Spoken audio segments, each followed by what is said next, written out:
কিভাবে দেখছেন? দেখুন, যেটা দরকার, যেটা প্রয়োজন আছে সে জায়গায় বাজেটটা ঠিকঠাক দাঁড় করতে পারেনি। শুধু এখানে এখানে এখানে একটু দিয়ে চমক দেওয়ার চেষ্টা হচ্ছে, আর কিছুই না। নতুনত্ব কিছুই নয়।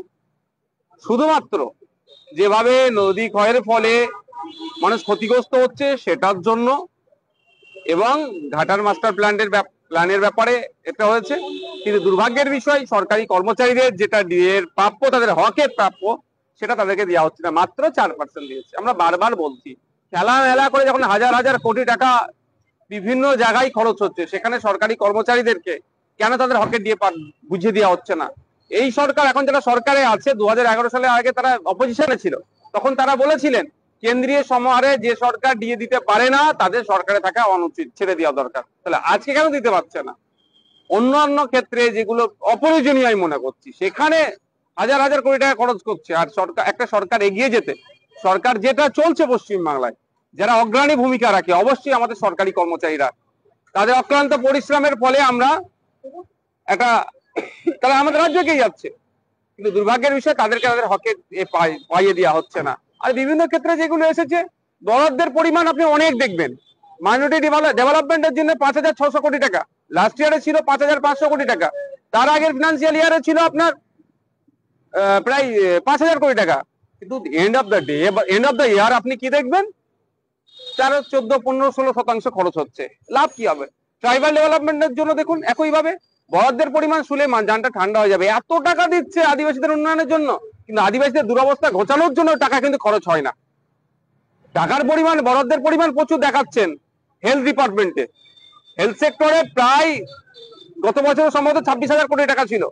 কিন্তু দেখুন, মানে এখনো সেই ফিনান্সিয়াল ইয়ার চলছে, স্যালাইন না থাকার জন্য গরিব মানুষ তার ট্রিটমেন্টের জন্য স্যালাইনটাকে বাইরে থেকে কিনতে হচ্ছে। পর্যাপ্ত পরিমাণে মেডিসিন নাই, যে টাকা বরাদ্দ হচ্ছে সে টাকা খরচ হচ্ছে না। এই বছরে স্কুল এডুকেশনে প্রায় 41,000 কোটি টাকা বরাদ্দ হয়েছে। শুনতে খুব ভালো লাগছে, কিন্তু খোঁজ নিয়ে দেখুন এই 2024-25 অর্থবর্ষে কত স্কুল কম্পোজিট গ্রান্ট পেয়েছে। যে কম্পোজিট গ্রান্ট গুলোতে নিয়ে চক ডাস্টার থেকে শুরু করে, কোশ্চেন থেকে ছাপানো থেকে শুরু করে, স্কুলের ইলেকট্রিক বিল দেওয়া থেকে শুরু করে, এই সমস্ত কাজগুলো হয়, সেগুলো হচ্ছে না। অন্তঃসার শূন্য একটা বাজেট, শুধু কিছু কিছু জায়গায় চমক দিচ্ছে। প্রকৃত অর্থে মানুষেরও লাভ হোক সেই বাজেট দেখতে পাচ্ছি না। কিছু শিল্পপতিদের লাভ হবে, কিছু পুঁজিপতিদের লাভ হবে এই বাজেটের মাধ্যমে। বিজেপির যে ওয়াকআউট, বিজেপি বলছে বেকার বিরোধী বাজেট, কি বলবেন? কোনো চাকরি তো দিশা নেই, কোনো চাকরির দিশা নেই বাজেটে। 2022 সালে, গতকালকে 2022 সালে যারা টেট পরীক্ষায় পাস করে আছেন, তাদের এখনো মানে তাদের নিয়োগ তো দূরের কথা, পরে যে স্টেপ আছে সেগুলো কোনো হচ্ছে না। এটা 25 চলছে, তারা চপ বিক্রি করছে, প্রতীকী চপ বিক্রি প্রতিভা জানাচ্ছে। কোনো মানে চাকরির ক্ষেত্রে, মানে যুব সমাজকে দিশা দেখানোর কোনো এই বাজেটের মধ্যে দেখতে পাচ্ছি না। শুধুমাত্র এটুকু চমক রেখেছে ভোট ব্যাংকে ধরে রাখার জন্য। বাজেটে আগে লক্ষ্মী ভান্ডার নিয়ে অনেক কথা হচ্ছিল, এই বাজেটে কোনো কথা হয়নি। এখন তো ভোট নেই, এখন বাড়বে কি করে? ওটা দেখবেন ভোট অন বাজেট যখন হবে 2000 আপনার এই 26-এ হবে, তখন দেখবেন লক্ষ্মীর ভান্ডার বাড়াবে। তখন ভোটের দরকার। লক্ষ্মীর ভান্ডার দিয়ে তো প্রকৃত অর্থে মা বোনেদেরকে উপকৃত করতে চাইছে না। যদি প্রকৃত অর্থে মা বোনেদের উপকৃত করতে চাই, তাহলে আমি বলবো 5,000 টাকা করে লক্ষ্মীর ভান্ডার দেওয়া দরকার, এবং রাষ্ট্র তার পরিবর্তে রাজ্য কিছু কাজে তাদের কাছে বুঝে নিন। এখন ভোট নাই এই বছরটাতে, ওই জন্য এই বছরে লক্ষ্মীর ভান্ডার বাড়ছে না। সামনে বছরে ভোট থাকবে, লক্ষ্মীর ভান্ডার বেড়ে যাবে, দেখবেন। দাদা, মুখ্যমন্ত্রী বলছেন যে অন্য রাজ্য লক্ষ্মীর ভান্ডার প্রকল্প নকল করছে, অন্যদিকে শুভেন্দু অধিকারী বলেছেন যে লাডলি বেহানা নকল করা হচ্ছে। দেখুন, নকল আসলের কিছু ব্যাপার নয়। যদি এইটা কেউ কোনো রাজ্য নকল করে, সেই রাজ্যের মা বোনেরা উপকৃত হয়, ভালো তো। আর খেলার দায় ঠেলাঠেলির কি আছে? লাডলি বেহানা বলুন আর লক্ষ্মীর ভান্ডার বলুন, প্রকৃত অর্থে যদি আমাদের বাড়ির লক্ষ্মীগুলো, আমাদের বাড়ির সরস্বতী গুলো, আমাদের বাড়ির ফতেমা গুলো কি প্রোটেক্ট থাকছে, সেটা আমাদের প্রথম দেখতে হবে। লাডলি বেহানা বলছেন, বেটি পড়া বেটি বাঁচাও বলছেন, আর উত্তরপ্রদেশে দর্শন করে আগুন লাগিয়ে দিচ্ছে, যে ওর পরিবারের লোকজন যারা আছে তারা গিয়ে কথা বলে তাদেরকে খুন করে দিচ্ছে। আর আমাদের রাজ্যে দেখুন, আমাদের বাড়ির মেয়ে তিলোত্তমাকে খুন করে কি করলো? তড়িঘড়ি তাকে দাওয়া করে দিল।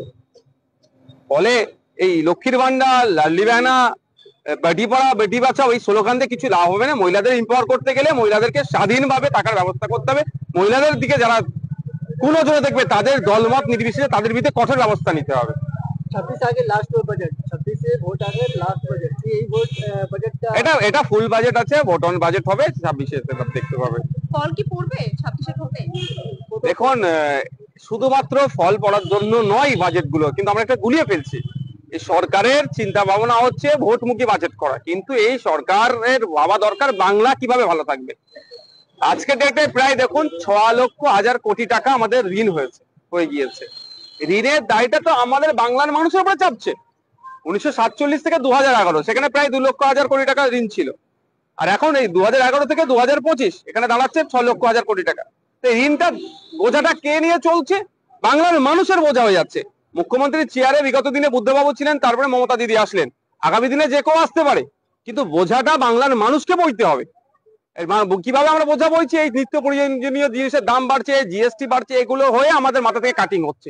এটা কিভাবে কমানো যায়? এরা বারবার বলছে যে নাকি জিএসডিপি বেড়ে যাচ্ছে। ভালো কথা, জিএসডিপি বাড়লে আমরা যতটুকু, আমি অর্থনীতির ছাত্র নয়, কিন্তু যতটুকু একটা সাধারণ বাচ্চা ছেলেও বলতে পারবে জিএসডিপি বাড়া মানে তাহলে আপনার হাতে টাকা থাকবে। আপনি দেখুন যে পরিবার পিছু খরচের, এটা দেখলে আপনি বুঝতে পারবেন আমাদের নিচে মাত্র দুটো রাজ্য আছে শহরে, আর শহর বা গ্রামীণ এলাকায় যদি ভাগ করা হয় যে পরিবার পিছু আমরা খরচ কত করছি, মাত্র দুটো রাজ্য আমাদের পিছনে আছে, সবাই আমাদের আগে। কেরালা, পাঞ্জাব দেখুন তাদের পরিবার পিছু মাসে কত খরচ করছে। খরচ কিভাবে করছে? তাদের হাতে টাকা আছে বলে বেশি খরচ করতে পারছে। আমাদের রাজ্যের মানুষের হাতে টাকা কম বলে আমরা খরচ কম করছি।